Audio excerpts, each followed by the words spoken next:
Alors, bonjour.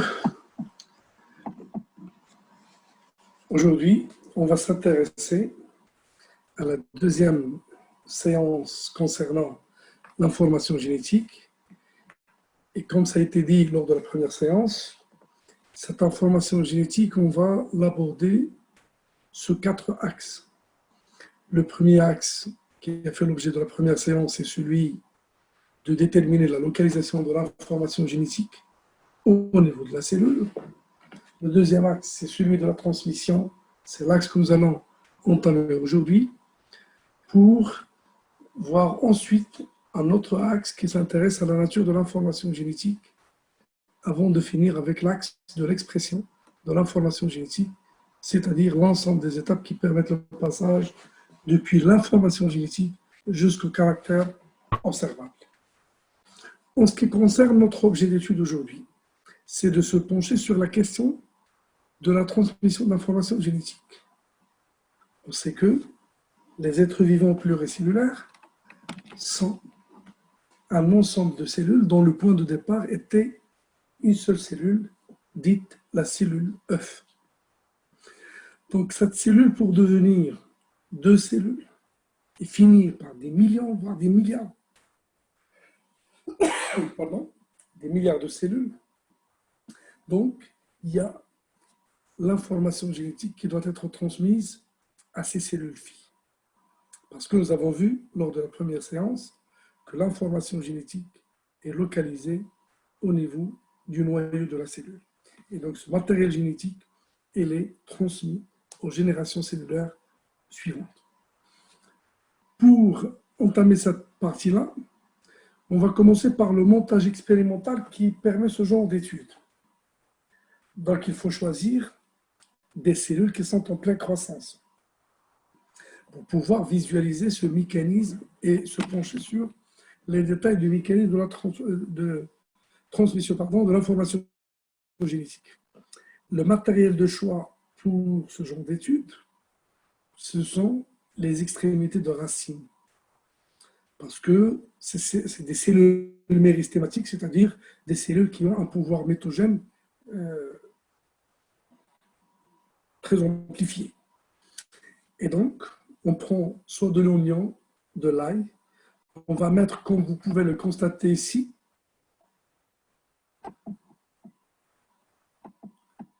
ces racines, on va les imbiber dans un bicheur d'eau. Donc, c'est une sorte de lavage et de remplissage des cellules en eau. Ensuite, ces extrémités de racines, on va donc se mettre à ébullition dans un karma acétique bouillant. Donc, ce karma acétique, c'est un colorant que nous allons utiliser pour pouvoir colorer l'intérieur du noyau, c'est-à-dire le matériel génétique porté par le noyau, grâce à cette technique de porter à ébullition pendant 1 à 2 minutes de ces extrémités de racines que vous pouvez voir à ce niveau-là.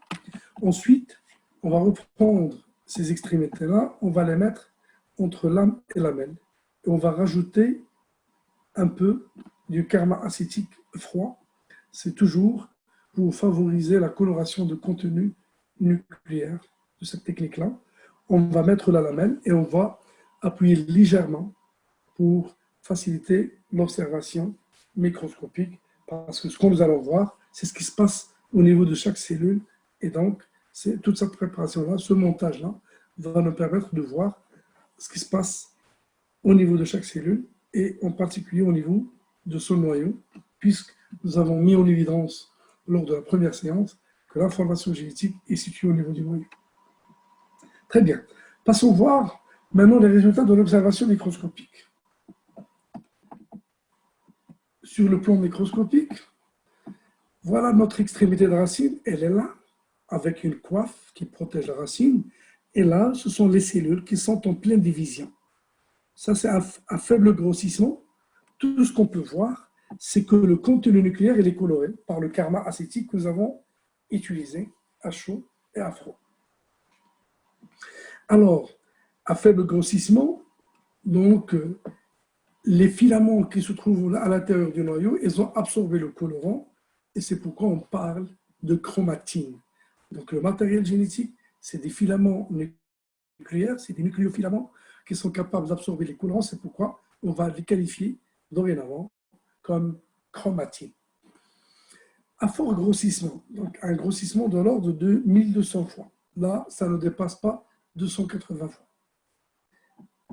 À un grossissement plus fort, 1200 fois, on voit que, en plus de cet aspect coloré du matériel génétique, il y a aussi des transformations que subit ce matériel génétique. Donc le matériel génétique ne présente pas le même aspect. Alors, que peut-on déduire de ce genre d'observation? Donc, la transmission d'informations génétiques est un phénomène continu durant lequel le matériel génétique va prendre des formes, des aspects qui sont différents. Et pour dire que c'est un mécanisme qui est continu dans le temps et qu'on va essayer de fragmenter, de séparer en étapes pour pouvoir s'arrêter sur le détail de chacune des étapes depuis une cellule jusqu'à l'obtention de 2 cellules filles à partir de cette cellule-là et avec tous les remaniements que peut subir ce matériel génétique. Des aspects différents, c'est-à-dire c'est des étapes différentes et donc il y a une chronologie, il y a une succession d'événements qui vont conduire à l'obtention de 2 cellules filles. C'est un même schéma qui reflète exactement la même chose et qui montre clairement ce qui se passe au niveau du matériel génétique qui ne présente pas le même aspect. Ce phénomène biologique, durant lequel le matériel génétique va acquérir des formes et des aspects différents, s'appelle mitose. Cette mitose, cette division cellulaire, se passe en étapes. Chacune des étapes a ses propres caractéristiques et ces étapes, bien sûr, elles s'enchaînent dans un ordre bien déterminé. Alors, on va se demander, ce phénomène mitose qui se passe en étapes, quelles sont les caractéristiques de chacune des étapes? Pour pouvoir répondre à cette question-là, on va faire appel à des simulations numériques pour pouvoir juger et déterminer les caractéristiques des différentes étapes conduisant à la formation de 2 cellules filles. Voilà. On va autoriser le contenu. La simulation, elle est là. Je partage avec vous l'écran. Très bien. Alors, ce que vous pouvez voir ici, là, nous avons un tissu végétal. On va commencer avec le tissu végétal puisqu'on va travailler avec les racines d'ail ou d'oignon. Alors, la cellule végétale, pour rappel, c'est une cellule qui a une forme géométrique bien déterminée. Bien sûr qu'il y a tous les constituants nécessaires d'une cellule, à savoir le noyau, le matériel génétique représenté ici avec ses filaments, avec des couleurs différentes. Bien sûr, le cytoplasme de la cellule. En noir, c'est la membrane cytoplasmique qui délimite la cellule. Et puis, il y a une paroi qui fait le tour de cette cellule-là. Et donc, c'est la paroi squelettique qui donne à la cellule végétale sa rigidité. Là, c'est en guise de rappel pour se rappeler des particularités de la cellule végétale. Alors, maintenant, notre objectif, je le rappelle, c'est de s'arrêter sur les différentes étapes qui conduisent à la transmission d'informations génétiques d'une cellule mère aux cellules filles. Je voulais suivre d'abord la continuité de phénomènes. Ensuite, on va s'arrêter sur chacune des étapes pour pouvoir les détailler davantage et mettre en relief les caractéristiques de chaque étape. Allons voir.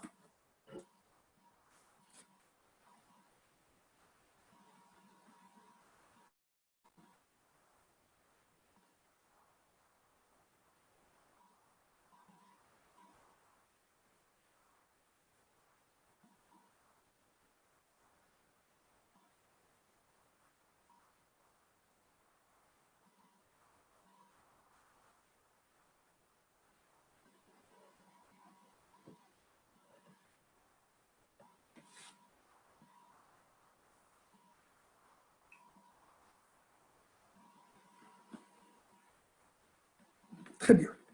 Alors, tout ce qu'on peut garder là, donc, a priori, c'est que le passage d'une cellule mère à deux cellules filles est un passage pendant lequel le matériel génétique va subir un certain nombre de transformations. On va maintenant voir le détail de ces transformations. Commençons par la première étape. Je vous laisse déterminer les différentes transformations qui se passent pendant cette première étape. Je reprends. Vous pouvez suivre que la membrane nucléaire, elle finit par disparaître. Le matériel génétique, les nucléofilaments, qu'est-ce qu'elles font? Ils s'enroulent, ils se spiralisent, ils se condensent. Donc, elles changent d'aspect et deviennent plus apparents. On dit que les nucléofilaments, qu'on appelle aussi chromatines, se transforment en chromosomes. Les structures individualisées qu'on voit ici, ce sont les chromosomes. Chaque chromosome est constitué de deux chromatides, réunis par un centromère à ce niveau-là. Et puis, ces fibres en rouge, elles n'étaient pas là. Ces fibres constituent ce qu'on appelle un fuseau, vu sa forme, c'est un fuseau achromatique. C'est un fuseau achromatique qui comporte des fibres qui ne portent rien, et on les qualifie de fibres polaires, et des fibres qui portent les chromosomes, on les appelle des fibres chromatiques ou chromosomiques. Et l'ensemble des fibres constitue un fuseau appelé fuseau métotique ou fuseau achromatique. Alors, un dernier rappel, on note trois caractéristiques majeures. Spiralisation, condensation de matériel génétique, chromatine qui devient chromosome, disparition de l'enveloppe nucléaire et formation de fuseaux achromatiques. Un dernier rappel, matériel chromatine devient chromosome, membrane nucléaire, elle disparaît, le fuseau achromatique, il se forme. Il y a des fibres qui portent les chromosomes, on les appelle des fibres chromosomiques, des fibres qui ne portent rien, c'est des fibres polaires. Et l'ensemble, c'est le fuseau achromatique. Ça, c'est la première étape, c'est le premier changement, c'est la première modification que subit le matériel génétique. Allons voir la seconde.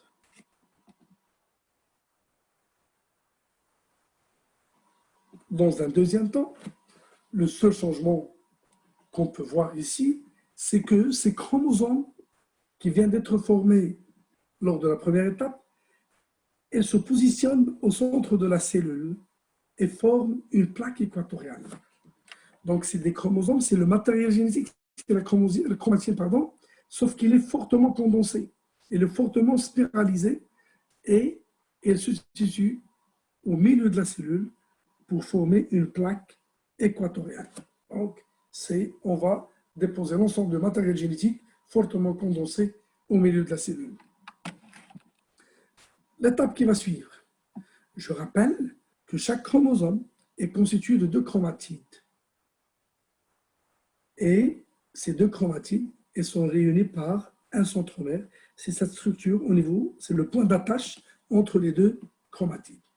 Et vous allez comprendre pourquoi j'ai mis l'accent sur ce point d'attache dans l'étape suivante. Alors, dans cette étape-là, je la répète à chaque fois, pour que vous puissiez constater que c'est ce point d'attache dont on vient de parler tout à l'heure qui est clivé, qui est fissuré, qui est cassé sur deux. Et donc, une chromatide migre vers un pôle et l'autre vers le pôle opposé. Et c'est valable pour l'ensemble des chromosomes présents dans la cellule. Regardez. Voilà. Donc, le point d'attache, le centromère de chaque chromosome, il est clivé en deux. Et donc, chaque chromatide va migrer vers l'un des pôles de la cellule. Et on parle d'une migration polaire. On va se demander, mais qui a provoqué ce clivage? C'est normal. Il y a une contraction, une restriction des fibres. Comment on les a appelées? Ce sont des fibres chromosomiques. Et un étirement de ces fibres polaires. Donc, c'est la conjugaison de ces deux mouvements qui va conduire au clivage du centromère, facilitant ainsi une migration vers les pôles d'un lot de chromatide et vers l'autre pôle de l'autre lot de chromatide. bien sûr, elles sont équitables, 4 dans ce pôle et 4 dans le pôle opposé. Donc, cette troisième étape, on a assisté à quoi? On a assisté, bien sûr, au clivage du centromère et une migration vers les pôles opposés de la cellule grâce à la contraction des fibres chromosomiques et l'étirement des fibres polaires. Ensuite, vous pouvez déjà constater que le matériel génétique, il a perdu sa condensation, il a perdu sa spiralisation pour devenir chromatine. Aussi, l'enveloppe nucléaire, elle réapparaît. Les fibres qui formaient le fuseau ne sont plus là.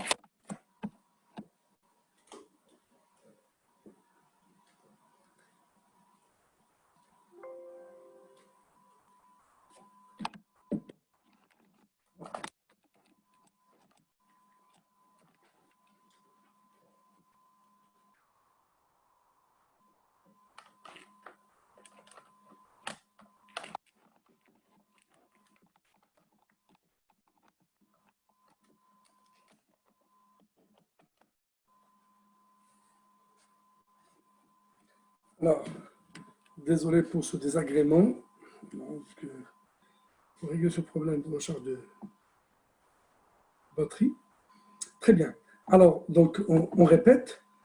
Pendant cette phase-là, le matériel chromosomique, les chromosomes perdent leur condensation et spiralisation pour devenir à nouveau de la chromatine. Et il y a l'enveloppe nucléaire qui va réapparaître. Et donc, on finit par avoir une cellule qui possède deux noyaux qui sont identiques, avec un matériel génétique qui a repris sa forme initiale de départ, c'est-à-dire de la chromatine. Et donc, retenez, on parle de chromosome, le moment où ce matériel génétique est spiralisé, condensé, et chromatine dans le cas échéant, c'est-à-dire lorsque ce matériel est décondensé. Et bien sûr, la réapparition de l'enveloppe nucléaire et la disparition du fuseau achromatique. On peut dire déjà que c'est exactement l'inverse de ce qui se passe pendant la première étape. Reste, après la division du matériel génétique entre les deux noyaux, c'est le tour pour le cytoplasme. Donc, on doit partager le cytoplasme de la cellule mère pour pouvoir obtenir de cellules filles.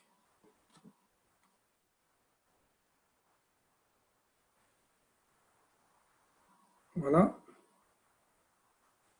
Et on finit par obtenir deux cellules filles qui sont identiques entre elles et identiques à la cellule mère par formation d'une paroi qui a commencé sa formation au milieu, au centre de la cellule et qui a grandi vers les côtés petit à petit jusqu'à séparer totalement le cytoplasme.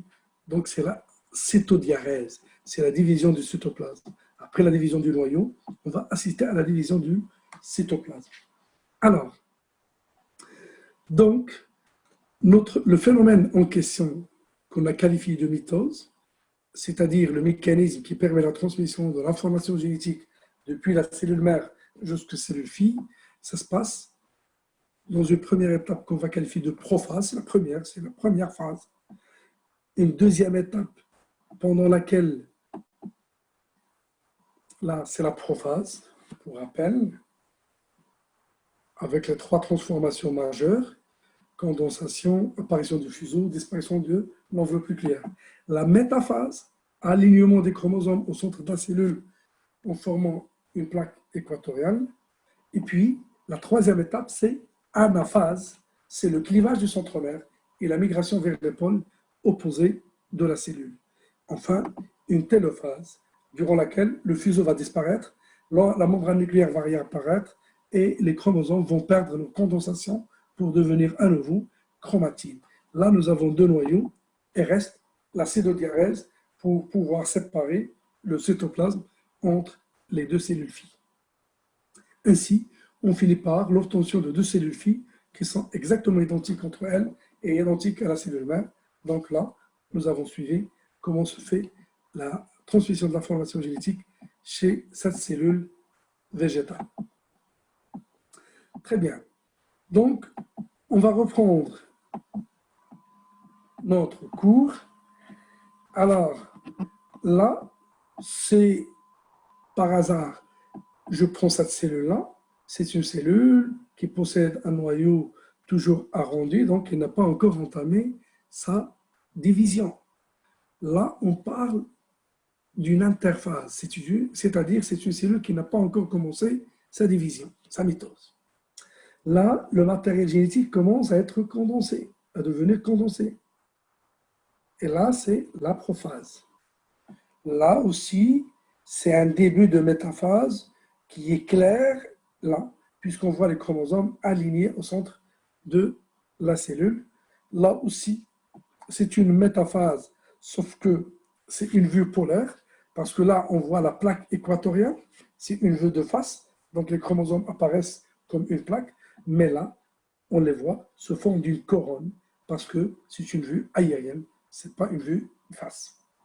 Là, c'est l'étape de l'anaphase, c'est-à-dire le clivage du centromère et la séparation des chromatides vers les pôles opposés de la cellule.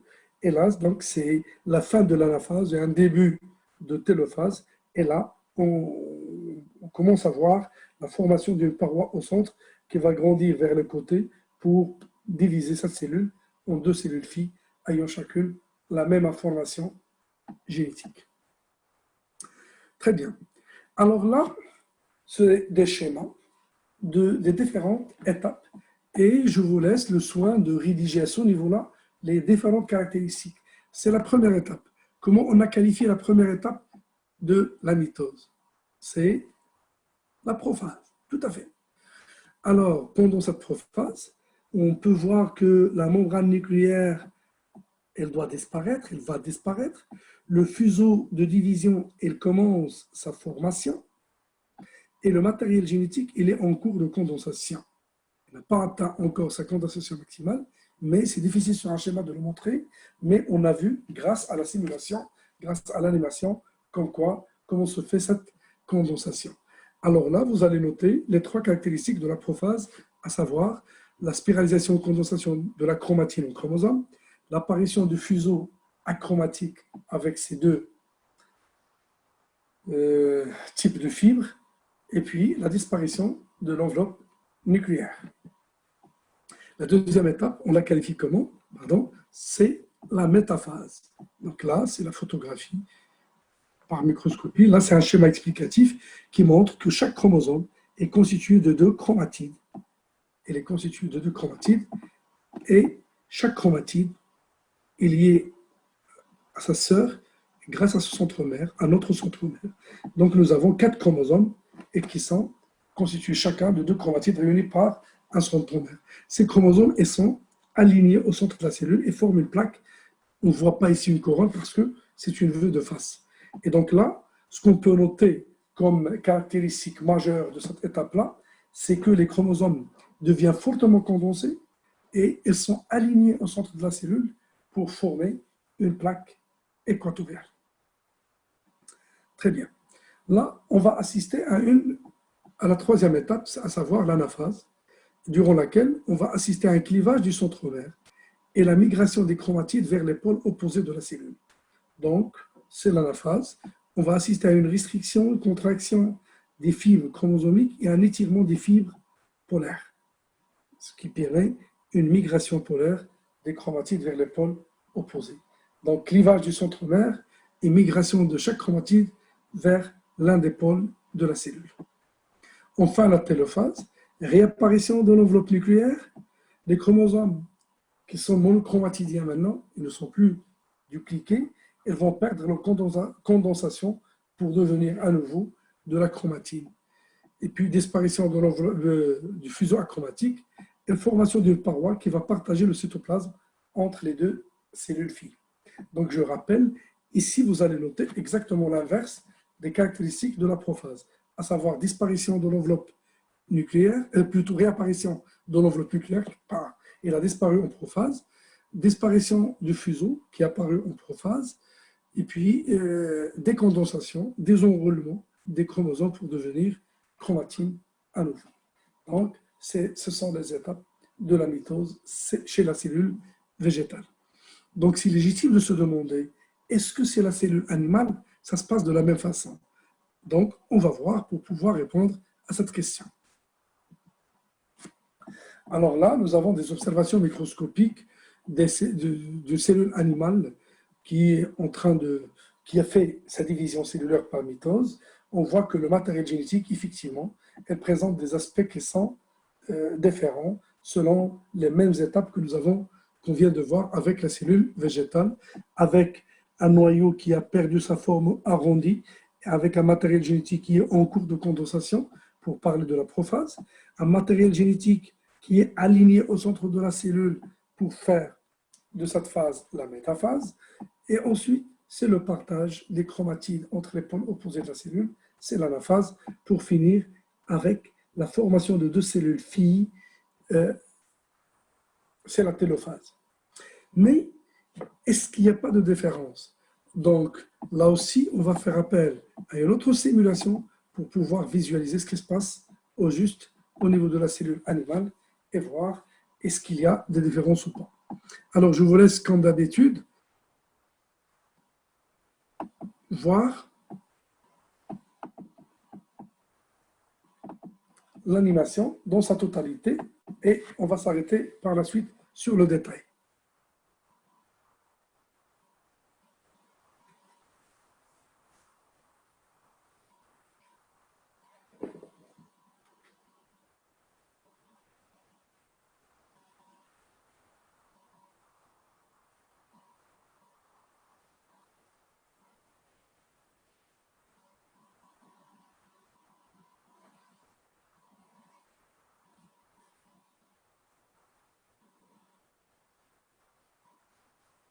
Très bien. Alors, on va passer étape par étape et dire, est-ce que dans cette première étape, on peut déceler une différence? Donc, dans cette simulation, il n'y en a pas. C'est exactement ce que nous avons vu avec la cellule végétale. Métaphase. C'est pratiquement la même chose, alignement des chromosomes au centre de la cellule. Anaphase, clivage du centre mère, migration vers les pôles opposés. Donc, c'est exactement ce que nous avons vu avec la cellule végétale. Télophase. Oui, c'est les mêmes caractéristiques. Mais là, on commence à voir une différence qui tient en quoi? À la façon avec laquelle le cytoplasme va être partagé entre les deux cellules filles. Rappelez-vous que avec la cellule végétale, il y a une paroi qui s'est formée au milieu. Maintenant, on assiste à un sillon qui va de l'extérieur vers l'intérieur. On va couper la cellule en deux, mais avec un mouvement, avec des forces qui sont centripètes, c'est-à-dire de l'extérieur vers l'intérieur. On va voir la continuité de mouvement, et voilà, le partage de cytoplasme. Donc, la division du cytoplasme, dite cytodiarèse, ne se fait pas de la même façon chez la cellule animale, chez la cellule végétale. Et c'est justifié, puisque la cellule végétale, elle a une paroi à l'extérieur qui lui donne sa rigidité, chose qui est absente chez la cellule animale, et donc c'est tout à fait normal que la division de cytoplasme ne peut pas se faire de la même façon. Ce mouvement de l'extérieur vers l'intérieur, il est possible avec la cellule animale, car cette cellule animale n'a pas de paroi, il n'est pas rigide, et donc il peut y avoir un sillon qui va se rétrécir par étranglement. On parle là d'un étranglement équatorial qui va finir par diviser la cellule en deux. Par contre, avec la cellule végétale, la paroi, elle est rigide. Donc, c'est une paroi squelettique. Cette paroi-là ne permet pas d'exercer des mouvements de l'extérieur. Et donc, la cellule est dans l'obligation de monter sa paroi au centre. Et elle va grandir vers les côtés pour finir par l'obtention de cellules filles. Très bien. Je tiens quand même à rappeler qu'il y a une différence au niveau de la division du cytoplasme. La cytodiarèse ne se fait pas de la même façon. De l'extérieur vers l'intérieur par étranglement chez la cellule animale, de l'intérieur vers l'extérieur chez la cellule végétale.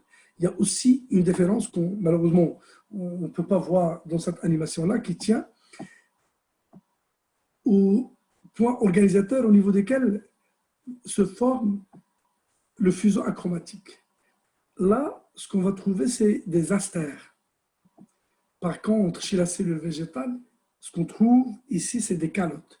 Donc, il y a une différence aussi lors de la prophase. Chez la cellule animale, le fuseau se forme entre deux astères. Chez la cellule végétale, il se forme entre deux calottes. Donc, la différence entre mitose chez la cellule animale et mitose chez la cellule végétale tient à deux différences. Une lors de la prophase et l'autre lors de la télophase.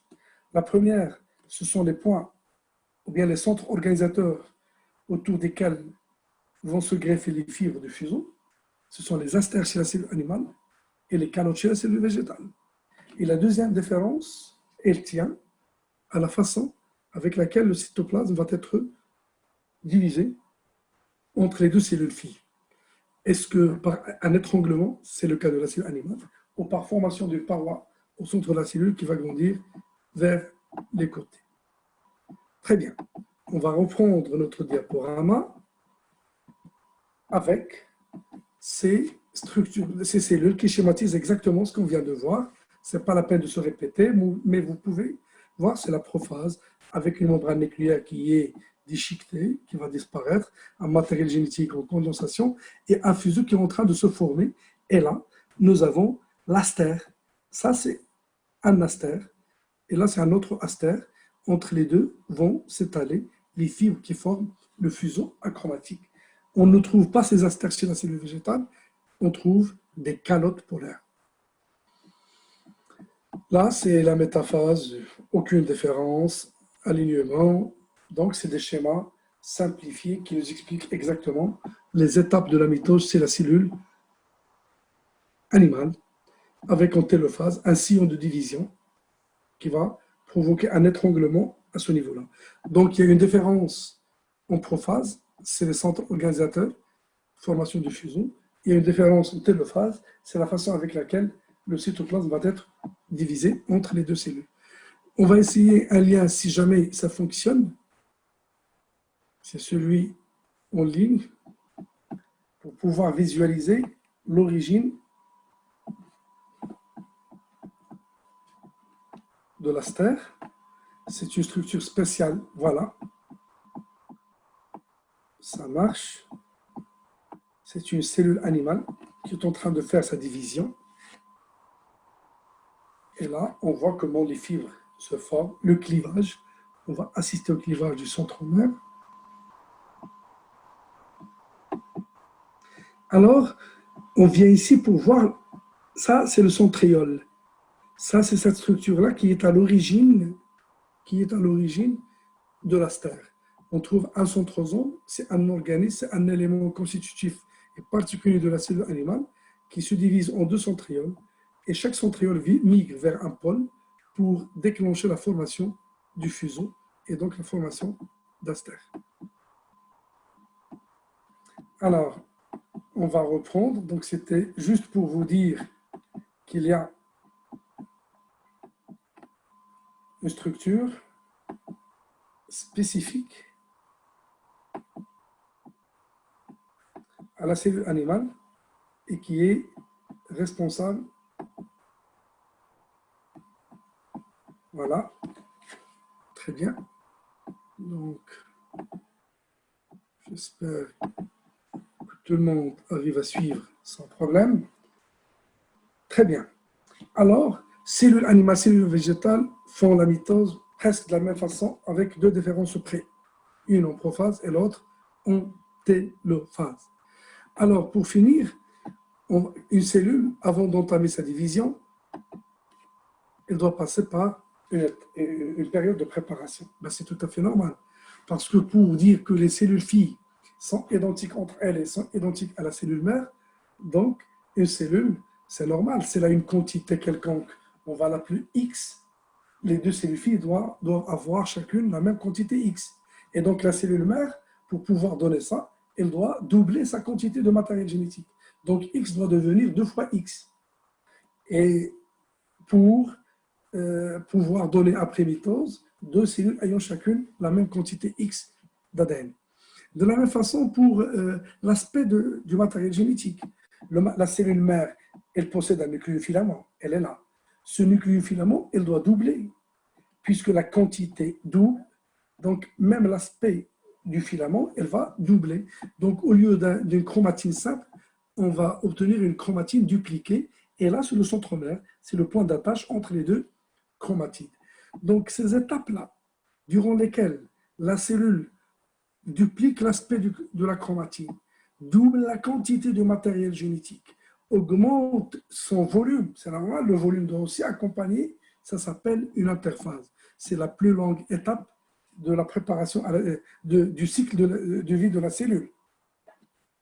On appelle ça interphase avant d'entamer les 4 étapes de la mitose, à savoir PMAT, prophase, métaphase, anaphase, télophase, et donner 2 cellules filles qui sont identiques. Cette cellule, cette chromatide, elle va perdre sa condensation pour devenir et prendre cette forme-là. Elle va accroître son volume. Donc, on voit clairement que celle-là, la cellule fille, elle est de petite taille par rapport à celle-là. Donc là, on comprend parfaitement qu'il y a une augmentation même de volume cytoplasmique et la chromatide devient une chromatine décondensée. Cette chromatine, elle doit être dupliquée. Donc, parce que, on vient de le dire, la quantité, elle doit doubler, l'aspect des chromatines doit devenir dupliqué pour pouvoir assurer la formation de 2 cellules filles. Elles sont là, identiques entre elles et identiques à la cellule mère. On va finir avec une dernière animation qui nous donne une idée sur ce qui se passe dans ces différentes étapes. Là, on a fait le suivi de la quantité d'ADN en fonction du temps. Donc, une cellule, pour pouvoir se diviser, elle va passer une période pendant laquelle sa quantité d'ADN reste la même, sa quantité de matériel génétique reste constante. Ensuite, cette quantité de matériel génétique, elle va augmenter jusqu'à doubler. Donc, on passe de X à 2 fois X, de 1 à 2.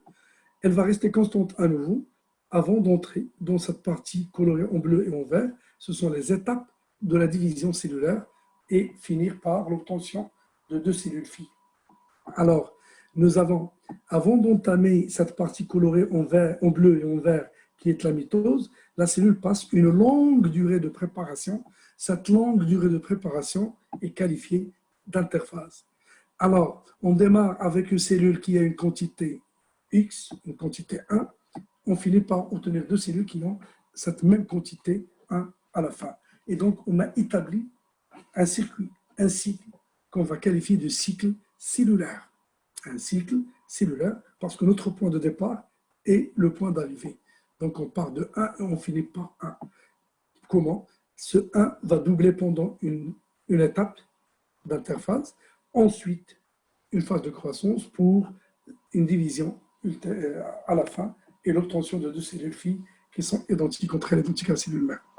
Alors là, donc on peut voir ce qui se passe au niveau d'une cellule pendant le cycle. Voilà, la cellule elle est toujours là. La préparation se fait à l'intérieur. Je vais arrêter là pour vous montrer que la quantité du matériel génétique a quand même changé. Voilà. Si on revient, vous pouvez constater la quantité du nucléofilament. Suite à S, regardez, cette quantité, elle a nettement doublé, beaucoup. Donc, c'est le double exactement de la quantité qui était au départ là. Et ensuite, voilà, c'est la fin de l'interphase. Donc, cette partie grisâtre, c'est l'interphase, c'est l'étape de préparation à la division. Là, on va assister à la division qu'on vient de voir tout à l'heure avec les 2 types de cellules, avec la division de la cellule. Très bien.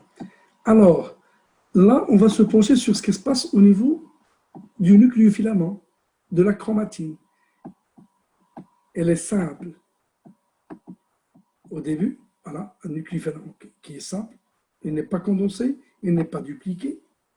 Regardez, elle continue à l'être, mais là, on va commencer à un début de duplication. Voilà, elle commence sa duplication.